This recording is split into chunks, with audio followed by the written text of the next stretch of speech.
I'm going to show you how to design your track plan using AnyRail 6 on Ron's Trains and Things right now.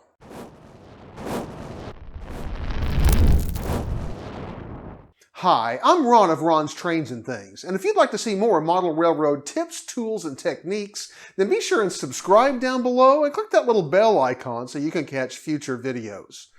Well, if you've been watching my videos recently, you know that I am preparing for an expansion of my layout. And in order to do that, I need to have a plan to know exactly what industries I'm going to include and what tracks are going to be needed for them, which means it's back to the drawing board for some new track planning. Now, for years, I have done my track planning using some software called AnyRail 6. Now, there's lots of great track planning software on the market, but AnyRail 6 happens to be my personal favorite because the learning curve isn't too steep and because the price really is right. It's very much worth what you pay for it. Now, I do need to say from the outset that this is not a sponsored video, nor do I have any kind of an affiliate relationship with AnyRail. This is just a great piece of software that I have used for years and I really like, and so I want to tell you about it. I want to show you how to use it. Now, I know that this video is going to be a little longer than most of my videos are, but I want you to have all of the tools that you need to be able to get started with AnyRail, so I'm going to take time to make sure to show you exactly how to download it, how to set it up, and how to get started. I'm planning for this to be the first in a series of videos on this subject. Coming up very shortly, I'm going to be using AnyRail to show you exactly how I plan the expansion for my layout and exactly what that expansion is going to include, so be sure and watch for that coming soon. Also, if you enjoy this video and would like to see more of the advanced features of AnyRail, be sure and tell me in the comment section down below. If there's enough interest, then down the road, I may make some more videos on how to use some of those more advanced features of AnyRail 6. So all that being said, let's head on over to the computer and I'll show you exactly how to get started using AnyRail 6. Check out our sponsor, Midwest Model Railroad. With some of the best prices and customer service in the business, they're your one-stop model railroad shop. MidwestModelRR.com. Link in the description. If you are just getting started for the first time with AnyRail, your first step is going to be to visit the AnyRail website, which is at anyrail.com, and there is a link in the description down below. The website looks like this, and you're going to find a lot of information that you're going to need here, including where to download the software. Now, the software is specifically for Windows, and from here you can download the software. You do want to be aware that there is a trial version of the software that you can use if you just like to kind of get used to the software, get a feel for it, see whether you're going to like it. That is for free. And the time is unlimited on the trial version. You are limited as to how much planning you can do. You're limited to laying a maximum of 50 pieces of or 50 items in your designs when you're using the trial version. So you're not going to be designing much of a track plan with it, but it is a good way to get used to the software and see if it's something you're going to like. The cost of the software, if you buy the full version, is very reasonable. It's one of the things that drew me to it. And if you go to the buy link here, you will see that in the US, $59 is the price of the full version of AnyRail. In Australia or Canada, either one, it's $79, and there you see European and some other versions as well. And once you download it and open up the software, it's going to look something like this. First place you're going to want to go is over to the far right up here at the top menus and go to settings. There's some things that you're going to want to adjust for your particular uses and your preferences. The first is going to be the measurement system. Now, when you buy this the software is actually developed in the Netherlands, and so as most of the world, it is set up initially to use a metric system. So that will be checked, and if you are using metric, you can leave that alone. Myself, being in the United States, I'm using English fractional units. That's what I'm used to, and that's what I'll be working in, so I'm going to set it to English fractional units. Then this third tab, you see it says grid, and you're going to want to check that box that says grid, and there you just saw that the grid on my screen got darker or bolder. that grid will really help you to know exactly where you are spatially within your workspace. And you can set the size of the grid as well.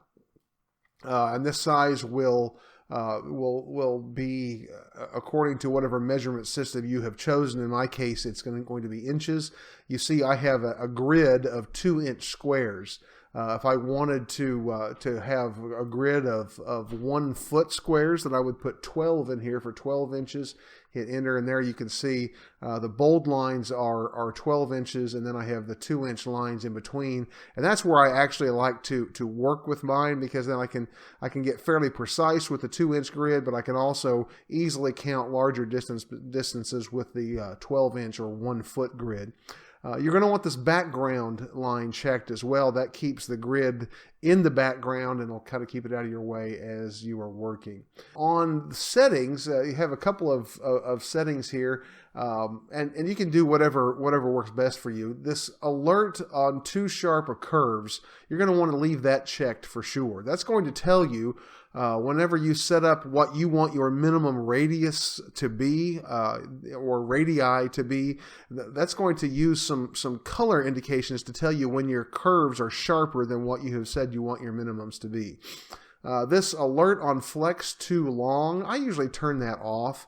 I have a tendency to stretch my flex track on my designs, and it will stretch out too long for one particular joint of flex track. I don't worry about that because I don't use the software to count my materials. If you do want to use the software to tell you what materials you need to buy for your particular track plan, then you're going to want to leave that on, and you'll want to divide those pieces of flex track into units that will fit. I don't worry about that. Also, under the flex track tab here, you have an option to set one or multiple medium radii for the curves on your flex track. And you're going to notice, and this is one thing that kind of works a little backwards to me, but just know how it works. With the 3 medium radii that you can set, your primary or largest medium radius is going to be the last one, or radius number 3. In other words, for me, on my main line, I want my minimum radius to be 18 inches. So I have to set radius number 3 at 18. And then I like to know when a radius that's not on the main line is getting below 16, so I set radius number 2 at 16. Radius number 1 I set at 14. I don't want any curves anywhere, even in the industrial sidings on my layout, to be less than 14 inches. And the software will tell me when it is, and I'll show you how that works when we get a little further into the design part. Tolerances I leave alone. Slopes, I set a maximum grade at 3%. I never use anything as steep as a 3% grade. That gives me some flexibility. Really a 2.25% is about the most I ever use, and I actually try to be below that. Minimum vertical clearance is important, and I keep that set at 2 inches because when I run double stack trains, I need a full 2 inches of clearance to be able to run those. So those are some settings that you can set. Your settings are going to vary. Now, the one thing I didn't say, I suppose I should definitely say here, I'm designing in N-scale. So my medium radius, for example, is set for what I want in N-scale. If you're working in HO, obviously these are not the numbers you're going to want to use. You're going to use a minimum radius of something probably more like 20 inches at the very least. That's probably your smallest. A lot of you, for your mainline, you're going to want something more like 30-inch curves on your minimum radius. So just be aware that this is for me for N-scale. You set them for what works for you best for your particular scale. One other thing I want to do before I get started designing, and that is I'm going to come over here to the File tab on the top. And again, I hope you're following my cursor here. Right here in the top left under the File tab. And we're going to go down here to Options, and we're going to adjust a couple of things. Number one, if you like, you can add rulers to the sides of your workspace. So for example, if I set a ruler to be top and left, there you can see those rulers have popped up there on the screen, and those will give you a visual reference of where you are. And you can also show the width of your ruler spacing there if you want to. I don't tend to use the rulers because there is actually a feature that automatically tells you are in your workspace that I'll show you in a little bit. The one thing you are going to want to adjust is the second tab here, which is libraries. Because you're going to be working, in a specific scale, and this is just going to make things cleaner and easier for you to find. When you first get the software, all of these boxes are going to be checked. And one of the cool things I should say about AnyRail is the fact that it is so versatile with regard to the number of scales and things that you can design with it. You can see you can do, of course, N and HO. You can also do Z scale. You can do O scale. You can do G scale if you want to do your garden railroad. I love the fact that you can even do slot cars and Lego trains, as well as a bunch of other less common scales, S and T and TT and such. So it's really cool that it's that versatile and it has libraries for all of those things. But for the sake of making things clean, you're going to want to uncheck all of those boxes except for the ones that you'll specifically be using, which for me, the only ones I'm going to be using are going to be the in-scale libraries. That's the track libraries, as well as structure and scenery libraries specific to in-scale. So that you'll see is the only thing I have checked here.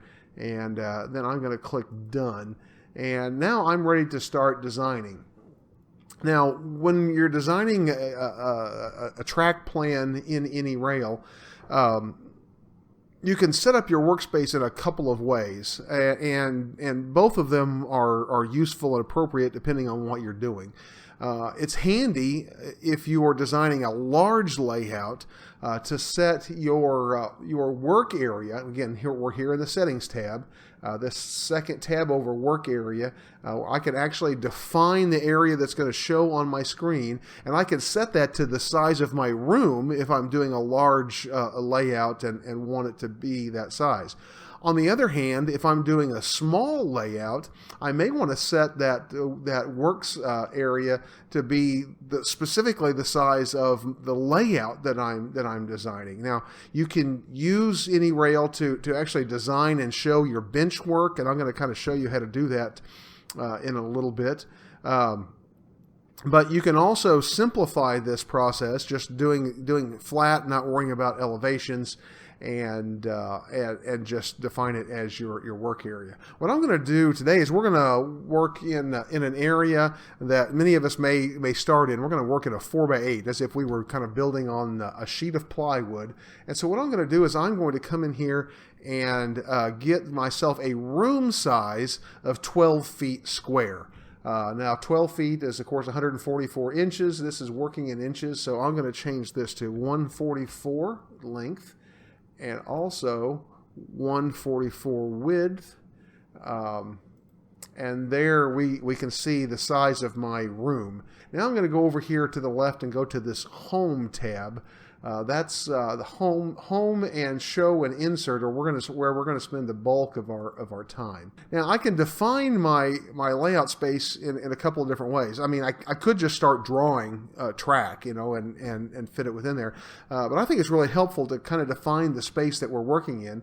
I can do that in two ways. If I go here to insert, right here you have add line, and I can draw lines to represent the edges of my layout or the space that I'm working in. And to do that, I just click on add line, and I go to wherever I want to start. And now I turned the rulers off, but if you'll notice down here in the very bottom left-hand corner of your screen, here in this little blue line, you're going to notice that there are coordinates there. They're changing constantly when I'm moving my cursor. But if I stop, what you're going to find is that those are actually XY coordinates that tell me exactly where my cursor is. And very, very precisely to whatever precision I set within the settings. So if we want to get really, really precise, we can use that and make sure that we're exactly. I'm not going to be probably quite that precise today, but we're going to get close. I'm going to put my cursor right in the corner, and I'm going to just click. and you're going to see a circle that pops up right there, which tells me that's the beginning of my line. And now as I drag my cursor, you can see this dotted line that I'm dragging, and wherever I click next, it's going to add a line right where that dotted line is going. So in this case, I'm going to come over 1, 2, 3, 4, 5, 6, 7, 8 feet, and I'm going to try to stay right on that grid line and line up right on this cross line right here. And again, I could look in the corner and see just how precise I am here, but in this case, we're going to just get close enough. And there is a line. And now, I'm going to scroll down a little bit. I'm going to come down 4 feet. 1, 2, 3, 4, down here towards the bottom of my screen. I just realized it behind my camera for you. 1, 2, 3, 4. Sorry about that. Get up a little higher. There it is. Right here on this corner. We'll click, and then we'll come back over here to this corner, click, and then back up where I started, and click, and I have a box that I've drawn. Now, I've still got that line. If I keep clicking, I'm going to keep drawing lines, but in order to stop drawing lines, I'm just going to press Escape, and that will go away, and you'll see that I've stopped drawing lines. Now this line is pretty close to this grid line here, here, here. You'll notice this one, I got off just a little bit. So what I'm going to do is I'm going to come up here and click on that dot, and I hope that I've got the right one. I don't have. I'll know in just a second. There we go. And I'm going to drag that dot over until I really have it where I really want it, right on that line. Make sure it's nice and straight. And there we go. Now that box that I drew is right on this grid line, so it kind of blends in. So we can make that stand out just by changing the color. I'm going to come up and whenever I cross over it, it kind of highlights. So I'm going to get on it until I highlight it and click. That highlights my box. And then it automatically takes me to this Lines tab, which allows me to define that line or work with it in a variety of ways. In this case, what I want to do is I want to come up here to line color, and I'm just going to change it to a color that'll stand out. Normally, I would set this at green because that's kind of the color I like to use for my fascia, but for our sake today, I want it to really stand out, so I'm going to make it orange.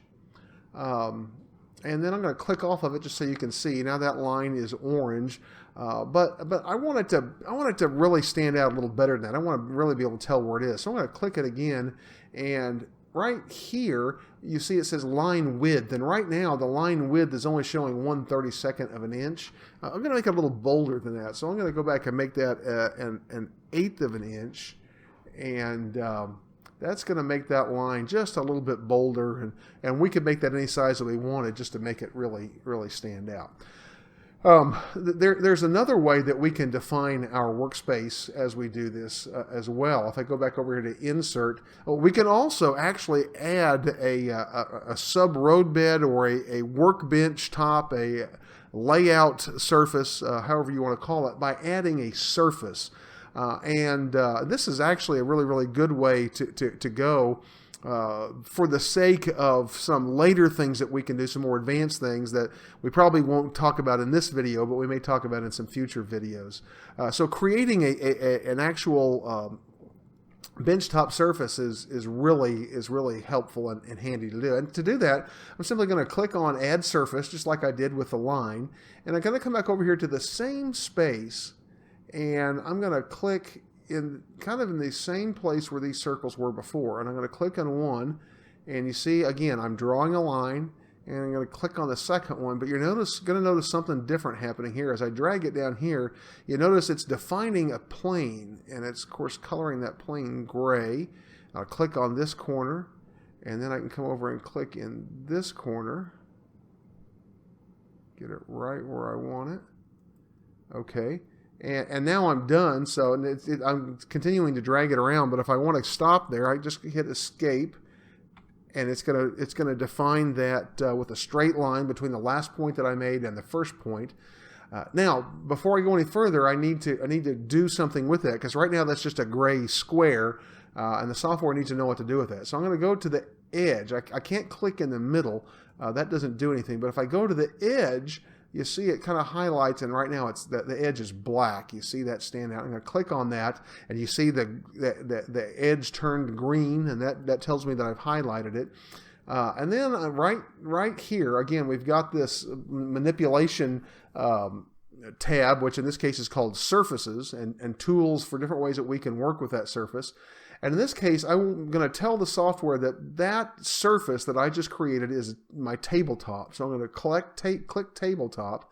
I'm also going to click background, because that's going to tell the software that I am going to be drawing track on top of this surface. Otherwise, my track would be underneath it. It might not show up. So that surface is always going to be in the background as long as I click that tab. I want to talk about one other important feature here before we actually lay some track, and that is the layers feature. Back on the Home tab over here on the left, right here we see this sub tab called Layers. I'm going to click on that, and you see over here we get this column that defines the various layers where we'll be working. And the reason why that is important is it allows us to put different features on the design that we can then move out of the way for the sake of designing other parts of the layout, and then put back without having to actually add them and take them back off of the design. So for our purposes today, I'm going to come in here on this layer 1. I've only have one layer to begin with, naturally.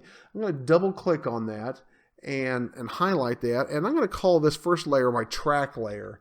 And I'm going to put all of my track on that layer of my design. But then I always add at least 2 more layers. Now you may want to use a lot more layers for various things. But just for a basic design, I always like to use 3 layers. And what I do is layer number 2, I'm going to label structures. And then layer number 3, I'm going to double click, and I'm going to label it scenery. And we'll use all of those here in just a few moments. But let's start with our track layer. Okay, so I'm going to click and highlight the track layer. And we're going to start laying some track. Now, to get to our track, we're going to have to come over here to Track Libraries. And when I click that tab, you'll notice here I have an N-Scale tab, because I told the software at the beginning I didn't want to see all of the other scales. If we had not done that, and set that up initially, this whole row would just be full of libraries from different scales. But all I need is the N-Scale stuff right now. And for me, I like to use Pico Track, and here's my Pico tab right here. One of the great things, and I probably should have said this earlier, about this software is I know a lot of you really like to use Kato Unitrack. And if you click on the Kato, you'll see Kato Unitrack is one of the components that you can use that is available in here. The one thing that's not available in N-Scale with AnyRail is Atlas Track, and that is unfortunate. In HO scale, Atlas Track is available, but not in N-Scale. But anyway, for N-Scale, I'm going to use Pico Track, and I use Pico Streamline Code 80, and that's what we're going to design with today. And over here on the far left, you see my library of different track components, and each one of them, it has the part number, and if I hover over it, you can see exactly a description of what that part is. In this case here, the SL300 is their Streamline Code 80 flex track with wood ties. Let's just start with a piece of flex track, and I'm going to click here, and right there you see a piece of flex track that comes up on the work surface. I clicked on it and highlighted it. That's why it turned green. And I can drag that around and move that wherever I want. But obviously we're going to want more than just some straight pieces of track. So let's start with some curves. Let's just build, for our sake here, a simple oval on our 4x8 to start with, and we'll put on it one siding that goes kind of into the middle, and maybe also a passing siding. Okay. So let's start off with our passing siding. I'm going to drag this piece of track down here, And using my little 2-inch grid, I'm going to put it about 3 inches off of the edge of the layout and just kind of center it in the from left and right, center it horizontally. It's not quite centered. That's about centered right there. Okay.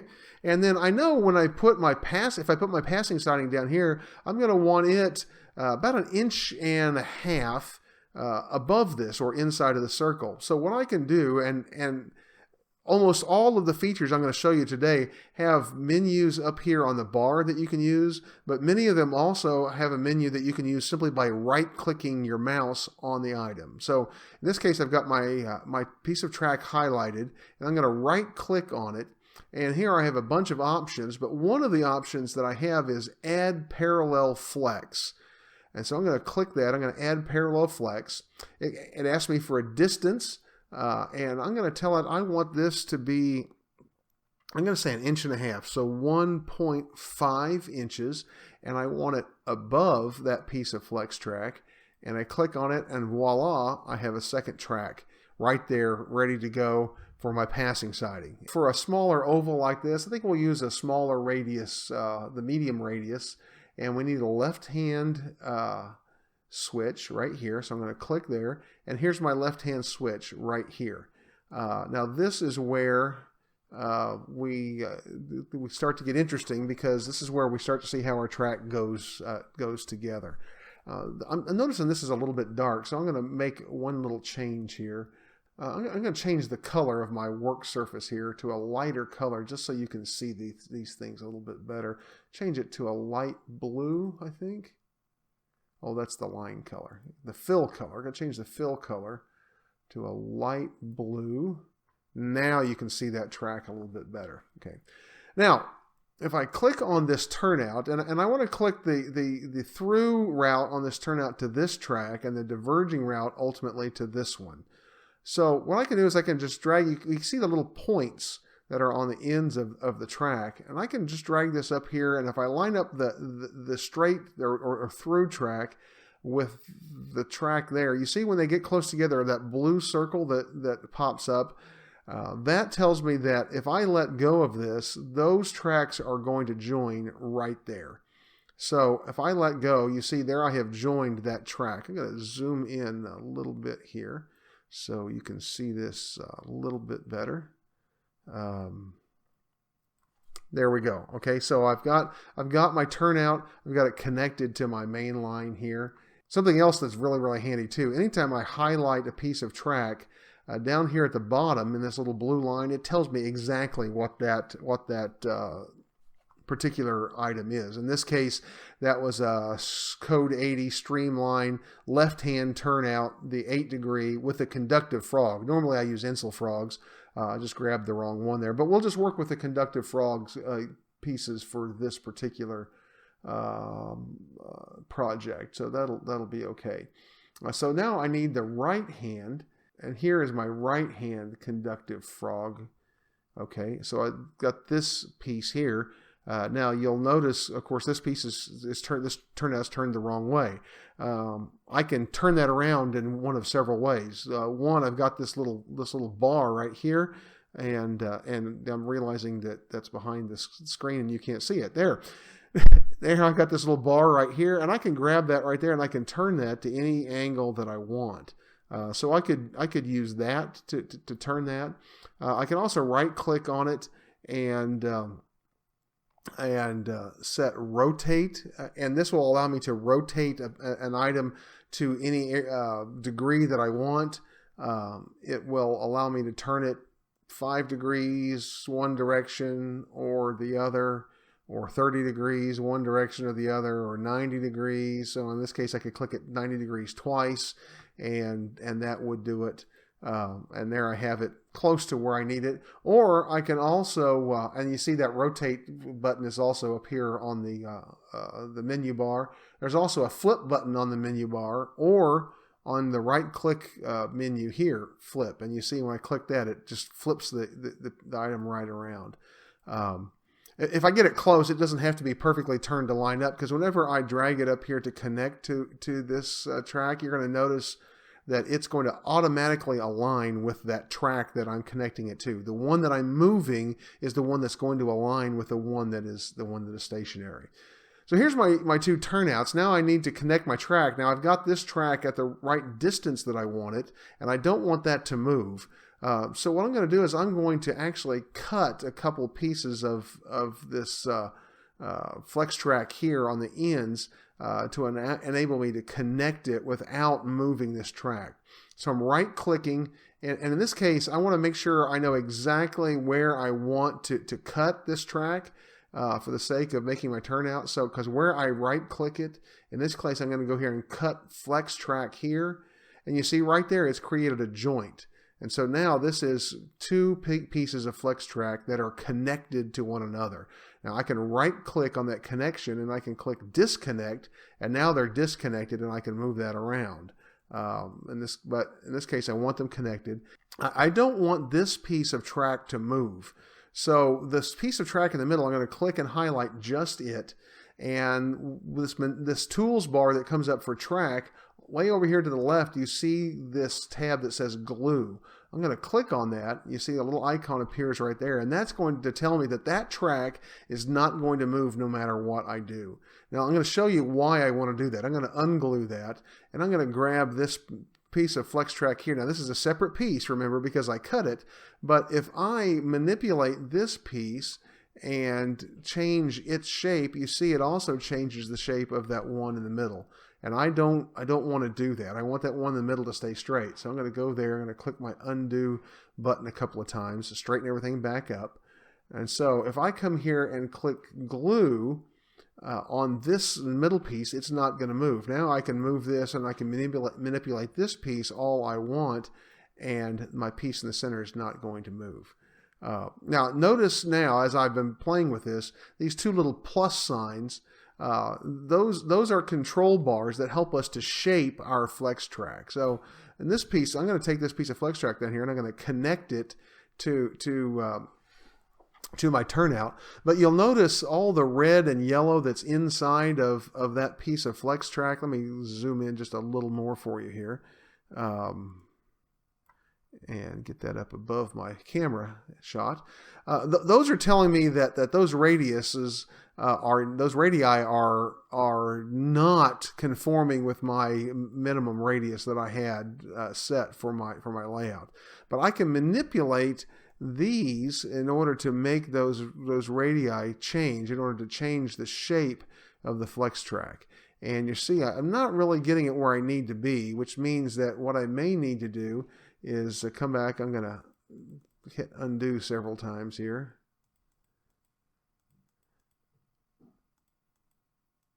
Okay, and I'm going to cut this in a different place. I'm actually going to come back here a little further and cut the flex track here. And now I can bring that down, connect it in here, and you see automatically it's given me a nice smooth curve, and I don't have any yellows or reds in there, so that curve is going to conform with the minimum radius that I've set. Now I can come over here and do the same thing again on this side, but you know, I'm always one that says, why reinvent the wheel, right? So if I've got the curve that I need here, I'm going to click on just that piece of track. It's going to highlight. I'm going to right click on it, and then I'm going to click copy. And then I'm going to come over here and click and paste. And now I've got an exact copy of this curve, which I know worked over here.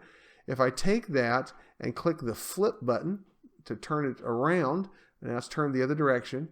Now I can come in here and I can connect it to this turnout. And you see it's going to line up perfectly with my siding. So I can come in here and just cut my siding. And I'm intentionally going to cut it a little beyond that piece that I just placed, and I'm going to disconnect this connection. I'm going to take this piece that I just cut off, and I didn't get it disconnected. Let's undo that. Let's try that again. Disconnect. There, it disconnected. Now I'm going to grab this piece and drag it off out of the way, and then this piece that I had here, I can just drag it up here, grab the end of it, connected to that, and there I've just made a siding. Now let's just quickly, I'm going to kind of zoom back out here a little bit, and let's turn this siding into more of a layout. Get this centered up here. I'm going to get us another piece of flex track here, and of course for this layout we're going to need some curves. That's 42 inches, and divide that by 2. That means I got a 21-inch radius. So I want to curve this piece of flex track to 21 inches. So what I'm going to do is I'm going to click on it to highlight it, right click it, and then down here within my menu you're going to see curve flex.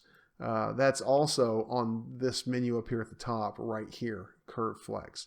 And I can tell it the angle that I want the curve to be and the radius that I want the curve to be. So we're going to curve 90 degrees, and I just said that I want a 21-inch radius, and when I put those values in there and click OK, you see it gives me a nice curve. And then again, in this case, I can rotate this curve around close to where I want it. Figure out about where I want it here, and I can see that that piece of flex track is just about where I need it to connect these in. So I'm just going to connect that in, and there we've made that curve. Now I could have just made that a 180 degree curve, but I made a 90. So let's come in and copy this 90, and we'll come up here and paste that copy. And again, I'm going to spin it around here close to where I need it, drag it, and just connect it in. Now, again, I'm going to show you this one more time. This little white circle shows two connected pieces of track. And if I were to grab this track wanting to move it, you see, I'm going to move the whole layout. I don't want to do that. So we're going to put it back where it was. If I wanted to move this piece, I would get right on that connection, right click, and then click disconnect. Now, there's no white circle. It's disconnected. Now I can grab this piece and move it and manipulate it however I want. So we'll click this back, and then now I know I want to duplicate this entire curve on the other end of the layout. So I'm going to click this one, and then I'm going to hold the control key down and click this one, highlight both of those. I'm going to right click, copy, and I'm going to come down here and paste that in place. And in this case, I'm just going to use my flip option to flip it over, and I'm going to connect it to this piece of track right here. And there we go. I said I wanted to put a little industrial spur into the middle of this. I don't want it to come right off of that curve, I don't think, and I've got this little joint of flex track sitting here doing nothing, so I think I'm going to put this little joint of track up here. And then I'm going to get I need a left hand, that's the right hand.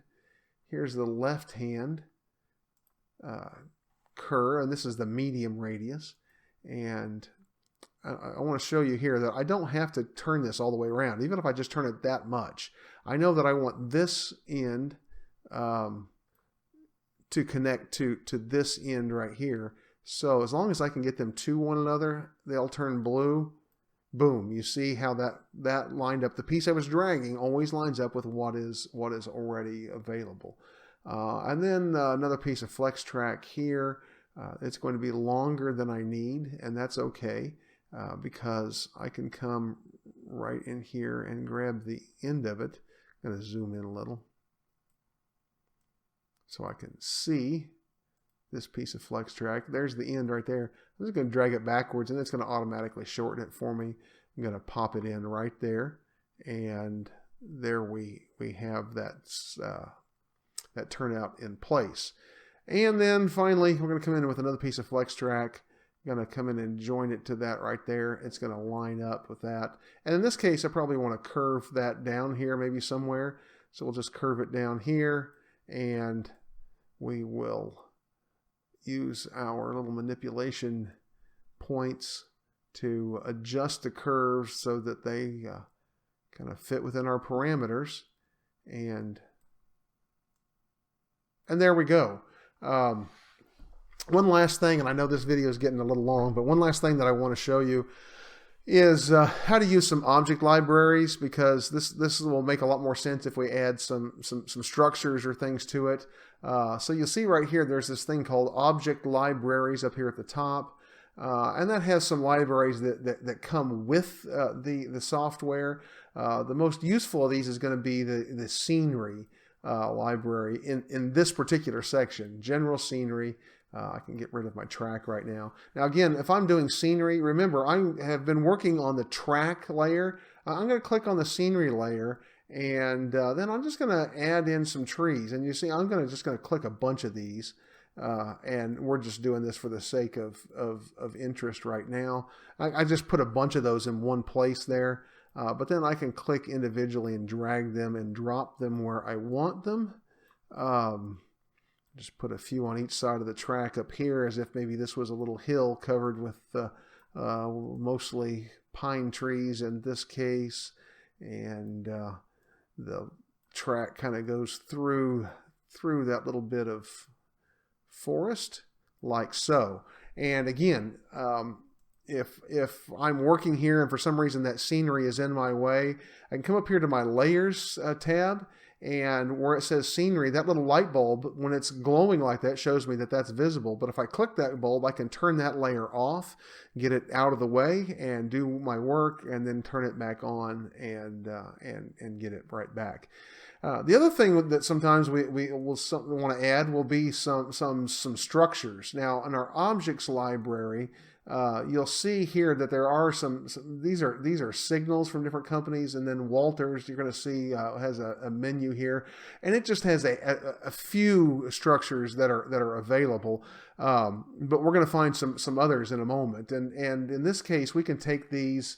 And again, a highlight on them. Here's Walter's grain elevator, which is, I actually have one of these on my layout. And maybe this is what we want to put for this little industrial spur here. So I'm going to kind of just turn it and place it here where it would be on the track. And there we have a structure. Probably move it up a little bit so there's more working space behind there. Okay. And now that I did that, now I just remembered, and I kind of did this on purpose, but I just remembered, hey, I just put that structure on the track layer, and I need it on the structures layer. Okay, so what I'm going to do is I'm going to highlight that structure, which is already highlighted, and then up here, we're under the Objects Tools tab, and right here it says Layer under General, and it says it's on the track layer, but I want it on the Structures layer, so I can click this little drop down, put it on Structures. Now it's on the Structures layer, and if I turn the Structure layer off, you see it goes away. If I turn it back on, it comes right back.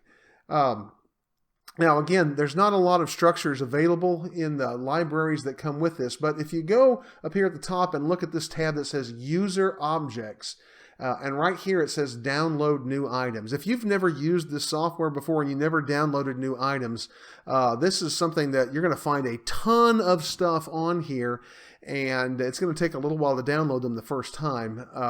But what this is these are user-drawn, user-defined items, and you're going to find structures from all kinds of different makers and manufacturers that different people who use the software have created and put up for you to be able to use.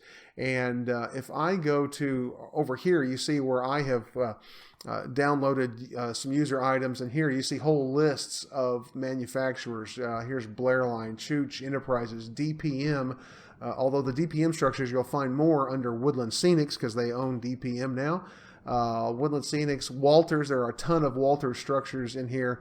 Lots and lots of different stuff. We'll just open the Walters tab, and you'll see right here in the far left just structure after structure after structure that have been accurately drawn by others for you to use. So those will be helpful. Well, this has gone on far long enough, so we're going to wrap up here. But that gives you a sense of the basics of how to lay out a simple track plan.